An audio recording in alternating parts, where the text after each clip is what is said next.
Good day to you. This is Rain, founder of Forex and Recommend Private Limited. So today on the Traders Educator, let's look at New Zealand dollar. New Zealand dollar on the daily chart. What kind of trend it is? It is a bullish trend. Market has break above and closed above the high price once and the second time.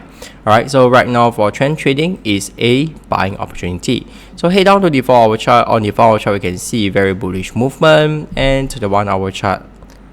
Likewise, go a bit into consolidation right now. Back to the daily chart, I'll share with you my analysis. On the daily chart, there is a bearish back pattern completing at 0.6883, and you can see there's a double bottom over here has happened.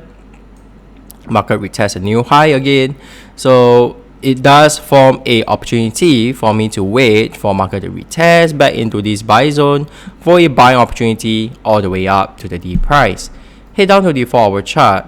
On the 4-hour chart, you can see I have a tighter buy zone, so waiting for market to head back into this area for a buying opportunity.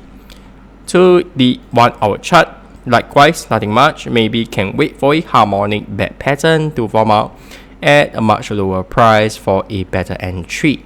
Alright, so if you love to see the development of this trade, join us on Wednesday 6:08 p.m. Singapore time on our Facebook, www.facebook.com/forexhybrid.org. Till then, remember always plan your trade and trade your plan, and I will see you soon on the next video.